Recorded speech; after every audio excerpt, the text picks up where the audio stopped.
Alejandría no era una ciudad cualquiera. Era la joya intelectual del Mediterráneo, el faro del conocimiento antiguo, la heredera directa de Alejandro Magno y los Ptolomeos. Sus calles olían a papiro recién secado, a especias de Oriente, a vino griego y ambición filosófica.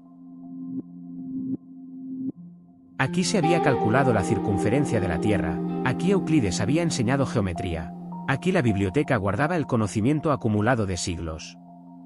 Pero en el año 215 después de Cristo, Alejandría cometió un error que ninguna cantidad de sabiduría podía remediar, se burló del emperador de Roma. Los alejandrinos se creían intocables. Su arrogancia intelectual era legendaria, su desprecio por la autoridad bruta era casi un deporte cultural. Consideraban a Roma una potencia militar sin refinamiento. Un imperio de soldados ignorantes que habían conquistado el mundo pero jamás comprenderían la verdadera grandeza.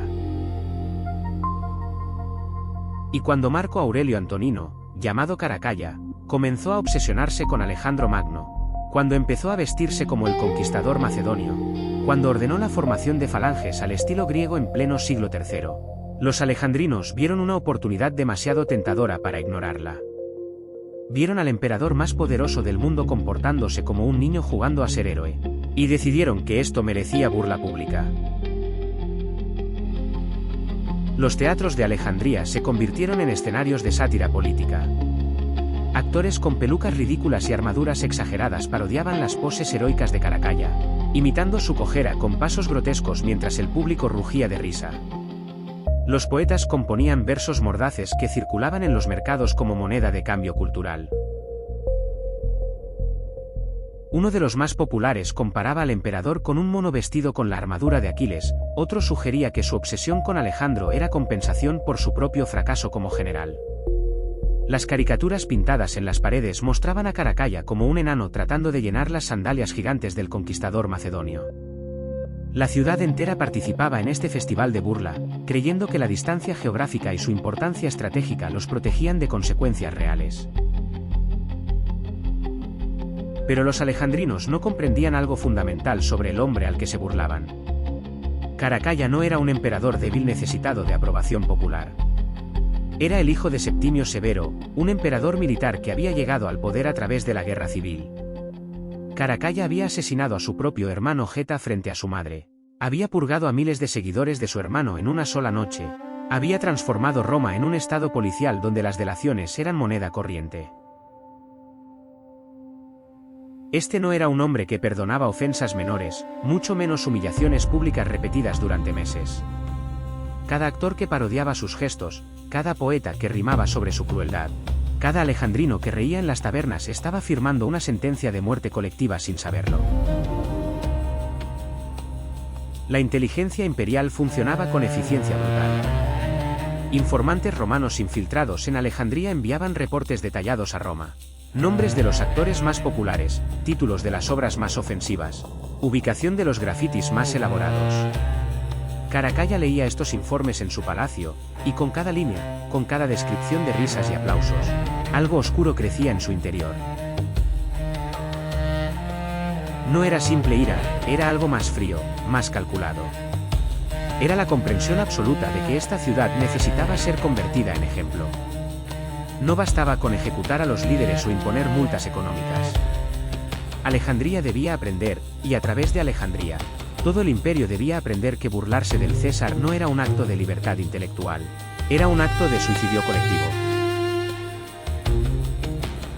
Los filósofos alejandrinos debatían en sus academias sobre la naturaleza del poder y la libertad de expresión, sin comprender que el poder real no debate, ejecuta. Los comerciantes seguían negociando en los muelles, intercambiando seda china por oro egipcio, ajenos a la tormenta que se gestaba en Roma. Las familias nobles asistían a banquetes donde las últimas sátiras sobre Caracalla eran el entretenimiento principal de la noche. La ciudad vivía en una burbuja de arrogancia cultural, convencida de que su importancia económica y su legado histórico la hacían inmune a la violencia imperial. Pero la historia del mundo antiguo está llena de ciudades que creyeron ser demasiado importantes para ser destruidas. Y todas aprendieron la misma lección tarde: el poder absoluto no tiene memoria histórica, solo tiene voluntad. Caracalla comenzó a planear su venganza con la meticulosidad de un estratega militar y la frialdad de un asesino profesional. No haría una expedición punitiva convencional. No enviaría un ejército que diera tiempo a la ciudad para preparar defensas o negociar. Haría algo mucho más elegante, mucho más aterrador. Entraría en Alejandría como un dios visitante, con pompa y ceremonia, con promesas de reconciliación y perdón imperial. Dejaría que la ciudad respirara aliviada, que los notables se congratularan por haber evitado el castigo, que los mismos actores y poetas que lo habían ridiculizado pensaran que habían salido impunes. Y entonces, cuando todos hubieran bajado la guardia, cuando la ciudad estuviera celebrando su propia astucia, ejecutaría una trampa tan perfecta que generaciones futuras la estudiarían con horror y admiración. En Roma, mientras los senadores hablaban de diplomacia y los generales proponían campañas militares tradicionales, Caracalla sonreía con esa sonrisa torcida que aterraba incluso a su guardia pretoriana. Porque él sabía algo que Alejandría estaba a punto de aprender de la manera más brutal posible. En el Imperio Romano, la risa puede ser una sentencia de muerte. Y cuando un emperador decide convertir una ofensa en ejemplo, no hay muralla lo suficientemente alta, no hay tratado lo suficientemente fuerte, no hay historia lo suficientemente gloriosa para protegerte. Alejandría había reído. Ahora pagaría con sangre. No con la sangre de unos pocos culpables, sino con un baño de sangre tan masivo que el Mediterráneo entero temblaría al escuchar su nombre. Quédate hasta el final, esta historia tiene un giro tan brutal que te va a dejar sin palabras. Suscríbete para no perdértelo.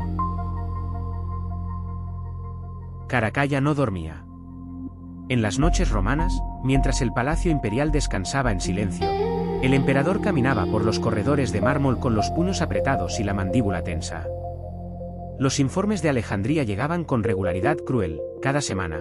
Un nuevo rollo de papiro detallando las últimas burlas, las nuevas obras teatrales, los versos más ingeniosos.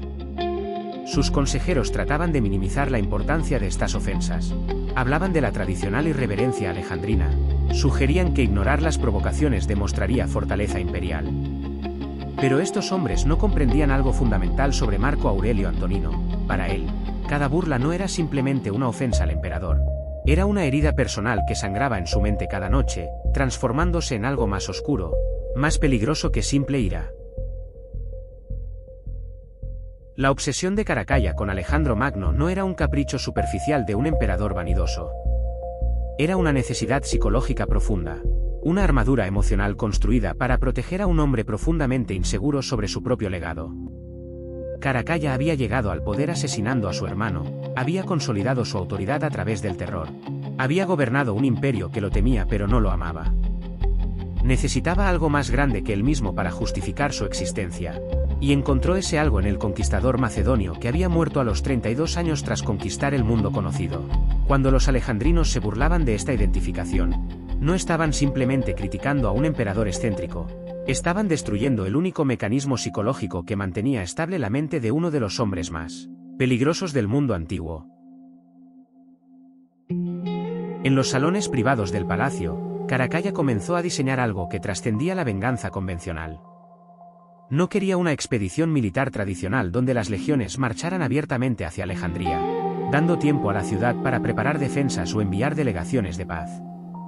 No quería un asedio prolongado que permitiera a los alejandrinos convertirse en mártires heroicos resistiendo al tirano romano. Lo que Caracalla necesitaba era algo más perfecto, más teatral en su ironía. Usar la misma arrogancia de los alejandrinos como arma contra ellos. La ciudad se había burlado de su obsesión con Alejandro, así que entraría en Alejandría como Alejandro mismo habría entrado, como un libertador glorioso, como un dios visitante que honra a sus súbditos con su presencia.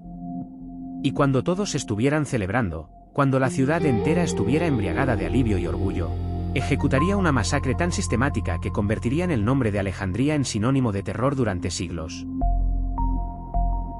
Los generales veteranos de las campañas germanas y partas fueron convocados al palacio. Estos eran hombres que habían visto guerra real, que conocían el costo de la violencia organizada, que entendían la diferencia entre una batalla y una masacre. Cuando Caracalla les expuso su plan, algunos guardaron silencio incómodo, otros intentaron sugerir alternativas más convencionales. Pero el emperador no estaba interesado en debate militar, estaba dictando órdenes. Las legiones se desplegarían en Alejandría bajo el pretexto de honrar a la ciudad. Ocuparían posiciones estratégicas presentándolas como protocolo ceremonial. Transformarían la metrópolis en una trampa de la cual no habría escape. No habría declaración de guerra, no habría ultimátum, no habría oportunidad de rendición. Solo habría una señal imperial, y después sangre. La logística de la operación se planificó con precisión casi quirúrgica. Se identificaron todas las rutas de escape de Alejandría, las puertas principales, los muelles del puerto, los caminos secundarios hacia el interior de Egipto. Para cada ruta se asignó una unidad específica de legionarios con órdenes claras: bloquear, contener, ejecutar. Se elaboraron listas de objetivos prioritarios, los actores más populares, los poetas más mordaces, los notables que habían asistido a las representaciones satíricas, las familias que habían financiado estas producciones. Pero Caracalla fue más allá de la venganza selectiva. Decidió que la masacre debía ser lo suficientemente masiva para que ninguna familia alejandrina quedara sin tocar, para que el trauma colectivo fuera tan profundo que la ciudad jamás se recuperara de él, para que el simple acto de recordar aquel día causara terror paralizante. Los preparativos tardaron meses.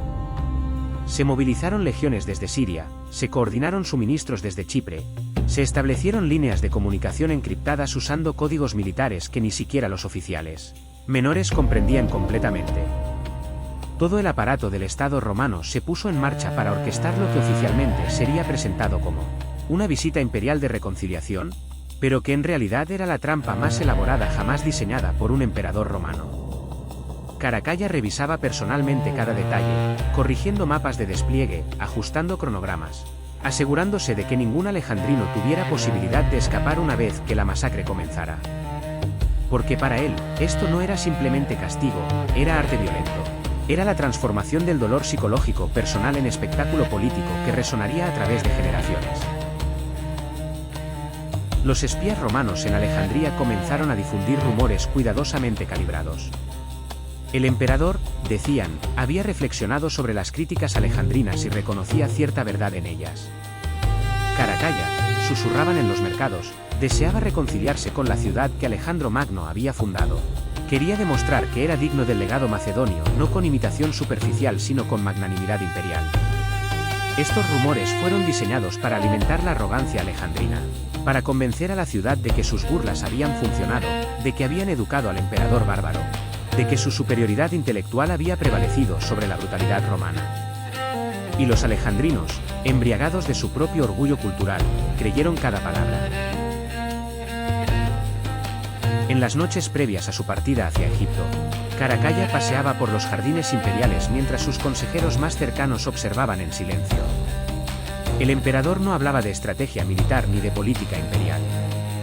Hablaba de legado, de cómo la historia recordaría este momento, de cómo una sola acción suficientemente brutal podía cambiar el comportamiento de todo un imperio. Mencionaba a Alejandro destruyendo Tebas, a César masacrando a los galos, a Augusto eliminando a sus enemigos políticos. Pero había algo diferente en su tono, algo que helaba la sangre incluso de sus generales más curtidos.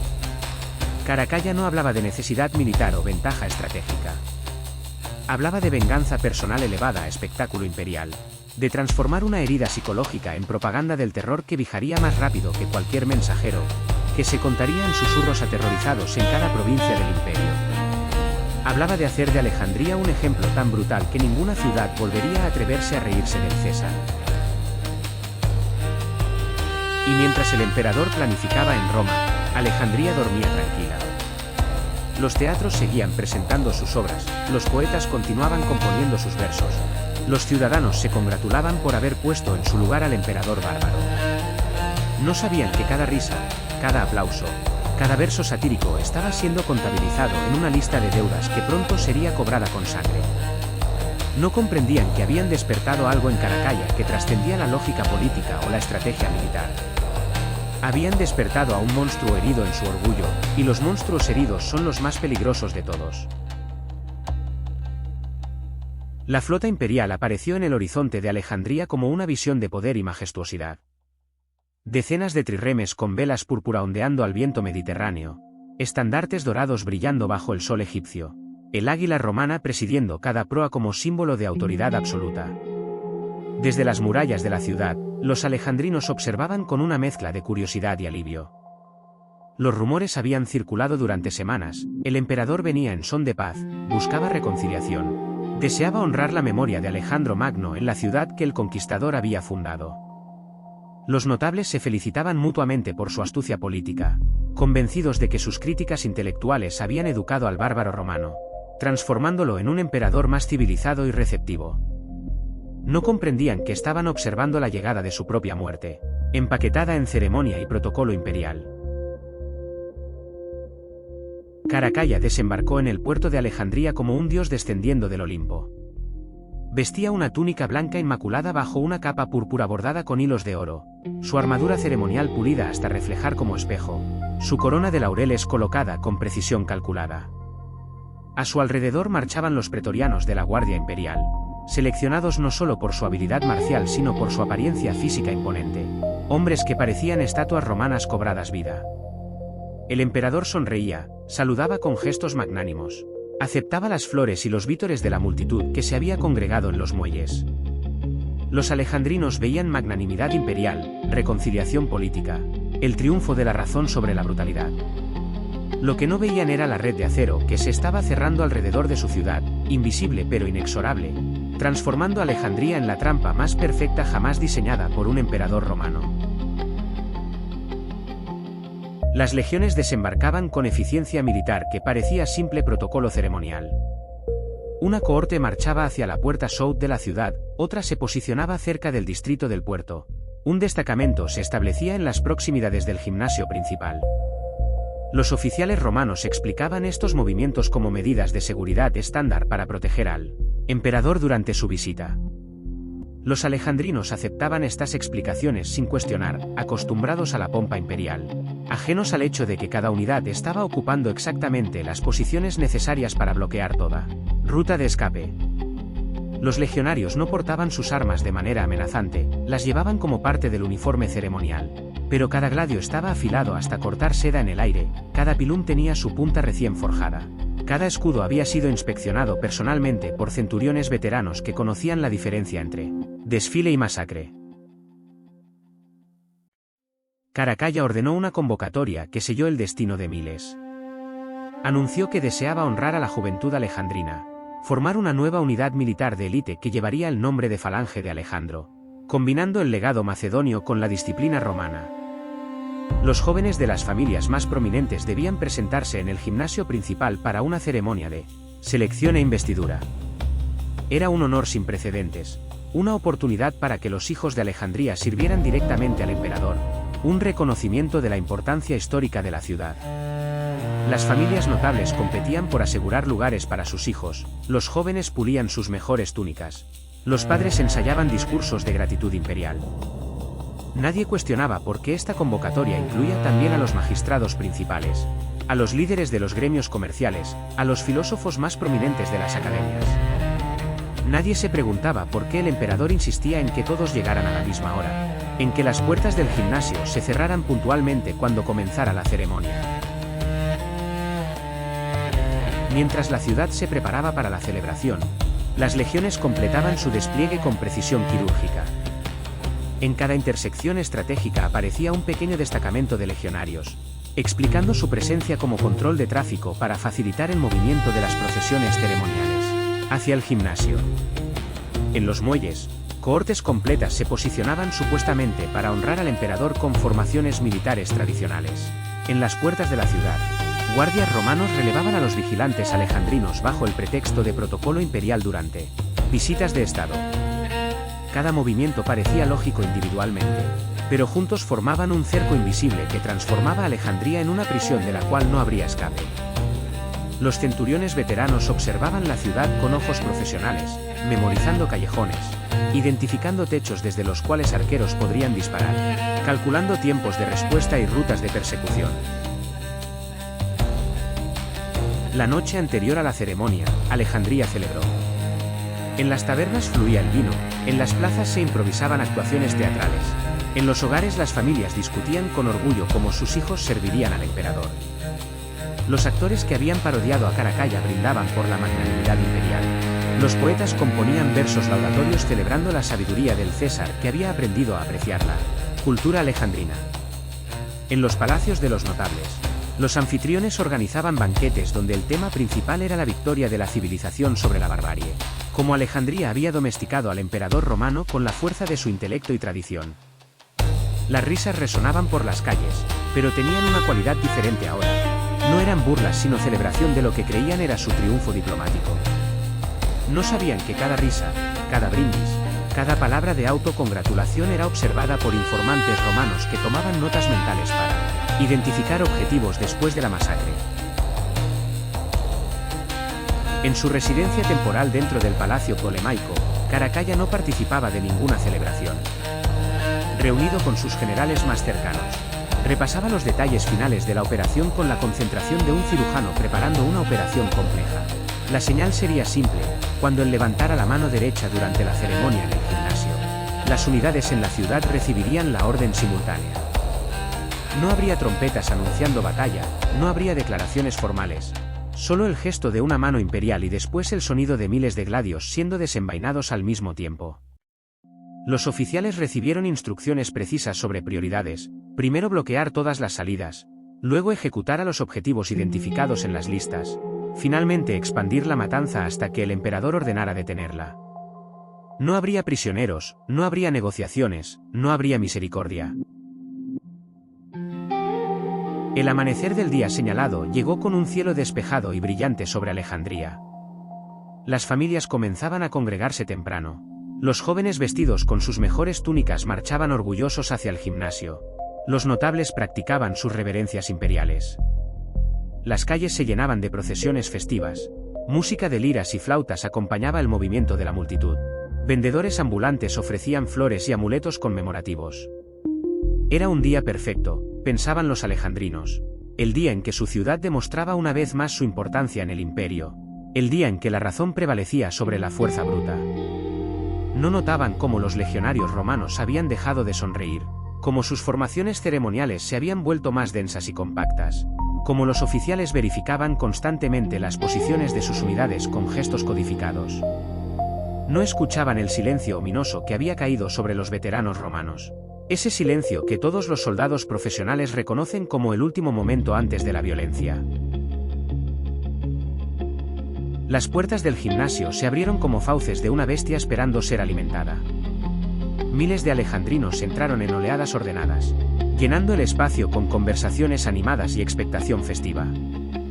Los notables ocuparon los asientos de honor, los jóvenes formaron en columnas perfectas. Los guardias cerraron las puertas detrás del último invitado. Afuera, en las calles ahora más vacías, las legiones romanas ajustaron sus formaciones silenciosamente. Centuriones verificaron que cada soldado tuviera su gladio accesible, que cada unidad supiera exactamente qué calles debía controlar, qué edificios debía registrar. Y en el gimnasio, Caracalla subió a la plataforma elevada, observando el mar de rostros alejandrinos que lo miraban con admiración y esperanza. El emperador sonrió, y fue la sonrisa más aterradora que cualquier testigo recordaría ver. Porque en Alejandría, el honor imperial estaba a punto de revelar su verdadero rostro, no reconciliación, sino aniquilación. La mano de Caracalla se elevó lentamente en el aire. No fue un gesto dramático, no hubo palabras grandilocuentes precediendo el movimiento. Solo un simple alzamiento de la mano derecha imperial mientras el emperador observaba el mar de rostros alejandrinos congregados en el gimnasio. Por un instante, el tiempo pareció detenerse. Los notables sonreían expectantes, los jóvenes mantenían sus posturas marciales orgullosas. Nadie comprendía que acababan de presenciar la señal que transformaría su ciudad en un matadero humano. Afuera, en docenas de puntos estratégicos dispersos por Alejandría, oficiales romanos vieron la señal repetida por mensajeros apostados en las azoteas, y el mecanismo del terror se activó con eficiencia brutal. El primer sonido no fue un grito sino metal contra metal. Miles de gladios siendo desenvainados simultáneamente crearon un ruido metálico que resonó por las calles de Alejandría como el siseo de una serpiente gigantesca preparándose para atacar. Los legionarios que momentos antes parecían estatuas ceremoniales se transformaron en máquinas de matar con velocidad aterradora. En el gimnasio, los pretorianos bloquearon las salidas mientras desenrollaban sus espadas, sus rostros convertidos en máscaras de indiferencia profesional. Los alejandrinos tardaron varios segundos en comprender lo que estaba ocurriendo, sus mentes rechazando la realidad imposible de que el honor imperial se estaba convirtiendo en ejecución masiva. Cuando finalmente entendieron, ya era demasiado tarde. Las puertas estaban selladas, los soldados avanzaban en formación cerrada, y no había ningún lugar hacia donde correr. La masacre en el gimnasio fue sistemática y brutal. Los pretorianos no atacaban con furia descontrolada, sino con la eficiencia mecánica de soldados profesionales, ejecutando órdenes. Avanzaban en líneas compactas, sus escudos formando muros móviles que empujaban a la multitud hacia las esquinas del edificio mientras sus gladios cortaban metódicamente. Los jóvenes que habían venido a ser honrados intentaban formar algún tipo de resistencia con manos desnudas, pero carne sin armas contra acero romano es como papel contra fuego. Los notables que habían brindado por la magnanimidad imperial la noche anterior caían con sus túnicas ceremoniales empapándose de sangre. Los gritos rebotaban contra las paredes de piedra del gimnasio, amplificándose hasta convertirse en una sinfonía de terror que podía escucharse en las calles circundantes. Caracalla observaba desde su plataforma elevada, inmóvil como una estatua, su rostro sin mostrar emoción alguna mientras miles morían a sus pies. Afuera, la ciudad se transformaba en caos organizado. Las cohortes romanas que habían estado bloqueando discretamente las intersecciones principales ahora atacaban abiertamente a cualquier alejandrino que encontraran. No hacían preguntas, no verificaban identidades, simplemente ejecutaban. En los mercados, comerciantes que momentos antes negociaban precios de especias y sedas corrían desesperados mientras gladios romanos los perseguían entre los puestos volcados. En el distrito del puerto, estibadores y marineros intentaban llegar a sus barcos solo para encontrar que las trirremes romanas habían bloqueado completamente la salida, transformando el puerto en una trampa acuática donde las aguas cristalinas del Mediterráneo comenzaban a teñirse de rojo. Las calles estrechas de Alejandría, diseñadas para sombra y frescura en el calor egipcio, se convertían en corredores de muerte donde el eco de las sandalias militares romanas perseguía víctimas aterrorizadas. Los legionarios habían recibido instrucciones específicas sobre cómo expandir la matanza de manera eficiente. Comenzaban con las calles principales, despejándolas metódicamente de cualquier presencia civil. Luego se dividían en escuadras más pequeñas para penetrar en los callejones y edificios residenciales. Pateaban puertas, registraban habitaciones, arrastraban familias enteras a las calles donde eran ejecutadas sin ceremonia. No había distinción entre hombres, mujeres, ancianos o niños. La orden era clara, Alejandría debía aprender una lección tan brutal que resonaría durante generaciones, y las lecciones más efectivas son las que no dejan testigos que puedan minimizar su horror. El pavimento de las calles, pulido por siglos de tráfico comercial, se volvía resbaladizo con sangre, haciendo que tanto perseguidores como perseguidos tropezaran en su macabro ballet de muerte. En el distrito académico, donde los filósofos habían debatido sobre la naturaleza del poder y la libertad de expresión, la ironía era particularmente cruel. Los mismos hombres que habían teorizado sobre las limitaciones morales del poder absoluto descubrían que el poder absoluto no tiene limitaciones más allá de su propia voluntad. Eruditos que habían pasado décadas estudiando textos antiguos morían con rollos de papiro todavía en sus manos, su sangre manchando las páginas de Platón y Aristóteles. Las bibliotecas menores, extensiones de la Gran Biblioteca de Alejandría, se convertían en refugios temporales donde académicos y estudiantes se atrincheraban desesperadamente, apilando estanterías contra puertas mientras escuchaban el sonido de las botas romanas acercándose inexorablemente. Cuando los legionarios finalmente entraban, los manuscritos antiguos se mezclaban con cuerpos caídos, creando montañas de conocimiento y mortalidad entrelazados. Los templos de Alejandría, que habían ofrecido santuario durante siglos, descubrieron que la piedad romana tenía límites muy específicos. Familias enteras se refugiaban frente a altares dedicados a dioses grecorromanos, suplicando protección divina que nunca llegaría. Los legionarios entraban en estos espacios sagrados sin vacilar, sus gladios profanando la santidad de lugares que habían sido inviolables durante generaciones. Sacerdotes que intentaban interponer su autoridad religiosa eran ejecutados primero, sus cuerpos cayendo sobre los mismos altares donde habían realizado sacrificios durante décadas. Los dioses de mármol y bronce observaban impasibles mientras la sangre de sus adoradores formaba charcos a sus pies, demostrando una vez más que en el mundo antiguo, el poder militar supera cualquier autoridad espiritual cuando los emperadores deciden que así debe ser. En las zonas residenciales más ricas, donde vivían las familias que habían financiado las obras teatrales satíricas, la venganza de Caracalla era particularmente meticulosa. Centuriones con listas específicas de nombres verificaban identidades antes de ejecutar, asegurándose de que cada familia que había reído quedara marcada por la tragedia. Los patios interiores con sus fuentes ornamentales y jardines cuidadosamente diseñados se convertían en escenarios de horror doméstico. Padres que habían celebrado la noche anterior el honor de que sus hijos sirvieran al emperador morían viendo cómo esos mismos hijos eran ejecutados frente a ellos. Las paredes decoradas con frescos coloridos que representaban escenas mitológicas quedaban salpicadas con sangre real, creando un contraste grotesco entre arte idealizado y violencia tangible. La resistencia, cuando surgía, era desesperada e inútil. Algunos alejandrinos intentaban formar barricadas improvisadas con muebles y carros volcados, pero formaciones civiles sin entrenamiento ni armas adecuadas contra legionarios veteranos es como trigo contra la guadaña. Grupos pequeños de hombres jóvenes que habían practicado atletismo en los gimnasios trataban de enfrentar a los soldados con piedras y palos, solo para descubrir que la valentía sin experiencia militar es simplemente otra forma de morir más rápido. Los arqueros ciudadanos que intentaban disparar desde azoteas eran localizados y neutralizados por arqueros romanos profesionales que habían sido entrenados específicamente para combate urbano. Cada intento de resistencia organizada era aplastado con eficiencia brutal que demostraba la diferencia absoluta entre soldados profesionales del ejército más poderoso del mundo y civiles aterrorizados luchando por sus vidas. Mientras la masacre se expandía por Alejandría como un incendio incontrolable, Caracalla finalmente abandonó el gimnasio. Caminaba por las calles manchadas de sangre rodeado por su guardia pretoriana, observando su obra con la satisfacción fría de un artista contemplando su creación terminada. No mostraba remordimiento, no evidenciaba duda. Para él, esto no era una atrocidad sino justicia imperial ejecutada con precisión perfecta. Los gritos que resonaban desde todos los rincones de la ciudad no eran lamentos de inocentes sino el sonido de una lección siendo enseñada, de un mensaje siendo grabado con hierro y sangre en la memoria colectiva del imperio.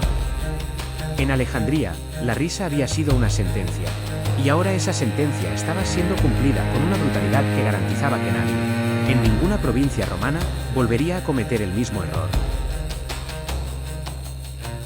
Cuando el sol se ocultó sobre Alejandría aquel día, la ciudad más brillante del Mediterráneo había dejado de existir como la conocía el mundo antiguo. Las calles que habían resonado con debates filosóficos y comercio próspero ahora solo contenían silencio, interrumpido por gemidos de agonizantes y el sonido de legionarios registrando edificios en busca de supervivientes ocultos. El Nilo, que había nutrido la ciudad durante siglos, arrastraba cuerpos hacia el mar, tiñendo sus aguas sagradas con un rojo que persistiría en la memoria visual de generaciones. Caracalla había ordenado finalmente detener la masacre al caer la noche, no por misericordia sino porque el objetivo había sido cumplido con exceso. Alejandría no era ya un ejemplo de castigo, era una advertencia viviente tallada en carne y piedra sobre lo que sucede cuando un imperio decide que el terror es más efectivo que la diplomacia. Los números exactos nunca fueron registrados oficialmente, porque documentar la magnitud completa de la masacre habría sido admitir una atrocidad demasiado grande incluso para los estándares brutales del siglo III. Los historiadores antiguos hablaban de decenas de miles de muertos. Algunos sugerían que la población de Alejandría se había reducido a la mitad en un solo día. Familias enteras habían sido borradas de la existencia. Linajes que se remontaban a la época ptolemaica terminaron abruptamente con la señal de una mano imperial. Los sobrevivientes caminaban por calles irreconocibles, sus hogares saqueados, sus templos profanados, sus academias convertidas en osarios improvisados. La infraestructura física de la ciudad permanecía mayormente intacta.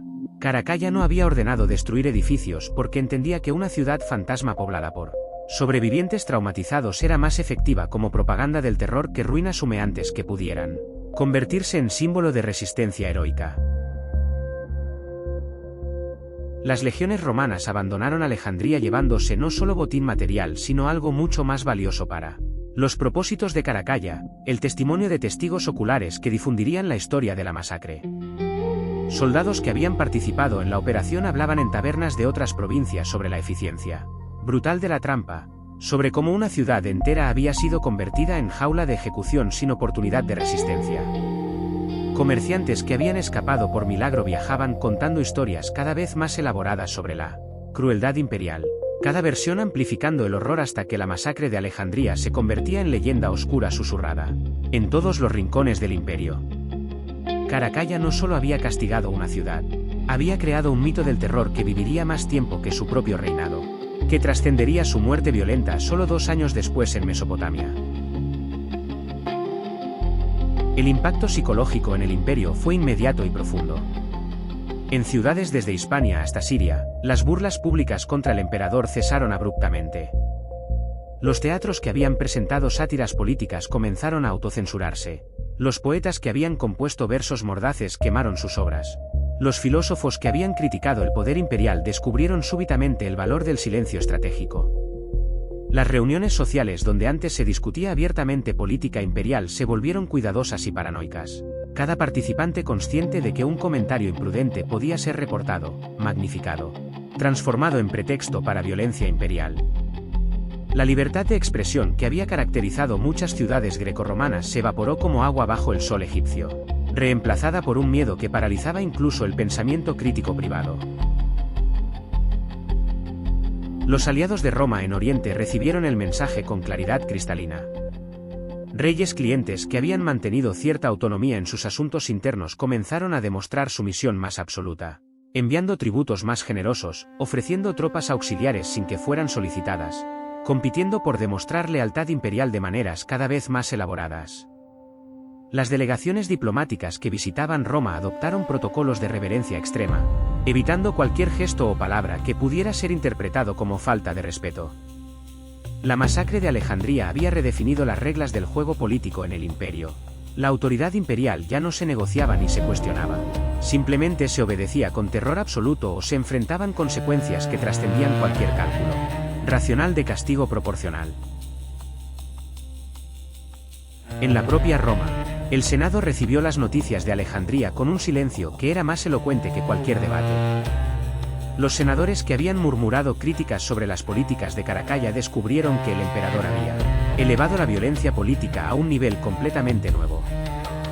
No bastaba con eliminar enemigos individuales o purgar facciones políticas. Caracalla había demostrado que estaba dispuesto a masacrar ciudades enteras por ofensas que en reinados anteriores habrían resultado en multas o cambios administrativos. Las familias senatoriales comenzaron a competir en demostraciones públicas de lealtad, dedicando estatuas al emperador, financiando templos en su honor, componiendo panegíricos que bordeaban lo ridículo en su adulación exagerada. El miedo no solo mataba la oposición política, mataba incluso la posibilidad de pensarla. Los historiadores que vivieron durante y después del reinado de Caracalla lucharon con cómo documentar la masacre de Alejandría. Algunos la describían como castigo justo contra una ciudad rebelde, adoptando la narrativa imperial oficial para evitar problemas. Otros la mencionaban brevemente, minimizando los números y las circunstancias para no parecer críticos del poder imperial. Los más valientes escribían en términos velados sobre la tragedia alejandrina, usando lenguaje ambiguo que permitía múltiples interpretaciones según quien leyera el texto. Pero todos comprendían que estaban documentando no solo un evento histórico sino el nacimiento de un nuevo tipo de terror imperial, donde el capricho personal del emperador podía justificar atrocidades masivas sin necesidad de pretexto militar o político sustancial. Caracalla mismo nunca expresó remordimiento público por Alejandría. En los 2 años que le quedaban de vida, se refería a la masacre como lección necesaria en gobierno efectivo, como ejemplo de cómo un emperador debe responder a la insolencia provincial. En sus cartas a gobernadores y generales, mencionaba a Alejandría como modelo de eficiencia administrativa, como demostración de que el poder imperial podía proyectarse con velocidad y brutalidad cuando era necesario. Para él, los miles de muertos no eran víctimas sino instrumentos pedagógicos, herramientas educativas para enseñar al resto del imperio una lección fundamental. El César romano no era simplemente un magistrado administrativo, era poder absoluto encarnado. Y ese poder no reconocía límites morales cuando decidía que la violencia era políticamente útil. El legado de la masacre de Alejandría trascendió el reinado de Caracalla y se convirtió en parte permanente de la psicología política del Imperio Romano tardío. Futuros emperadores, incluso aquellos que buscaban presentarse como gobernantes más civilizados, entendían que Alejandría había establecido un precedente que no podía ser ignorado. El terror como herramienta de gobierno había demostrado su efectividad, y una vez que esa herramienta existe en el arsenal imperial, cada emperador subsecuente debe decidir si la usará o simplemente amenazará con usarla. La ciudad de Alejandría eventualmente se recuperó demográficamente. Nuevos habitantes llenaron los espacios dejados por los muertos, el comercio resurgió gradualmente. Pero algo fundamental había cambiado irreversiblemente: la arrogancia intelectual que había caracterizado la ciudad, esa confianza de que el conocimiento y la cultura podían proteger contra la brutalidad del poder, había sido ejecutada junto con los miles que murieron aquel día. En los siglos posteriores, cuando historiadores y filósofos reflexionaban sobre el declive del Imperio Romano, algunos señalaban a Alejandría como momento simbólico crucial. No porque la masacre hubiera causado directamente la caída de Roma, sino porque representaba la transformación del imperio de una república militar que conquistaba pero también integraba, en un estado de terror donde la violencia arbitraria del emperador reemplazaba cualquier pretensión de ley o justicia. Alejandría había demostrado que en el Imperio Romano del siglo III, la risa era una sentencia de muerte, el pensamiento crítico era traición, y el poder absoluto no tenía límites más allá de su propia imaginación cruel. Y cuando un imperio aprende que puede matar por caprichos sin consecuencias políticas reales, ha cruzado un umbral del cual no hay retorno. Caracalla no buscaba solo castigo cuando masacró a Alejandría, buscaba propaganda del terror. Quería que la historia de la masacre viajara más rápido que los mensajeros imperiales, que se contara en susurros aterrorizados en cada provincia. Y en eso, tuvo éxito absoluto. Ninguna ciudad del Imperio Romano volvió a reírse del César.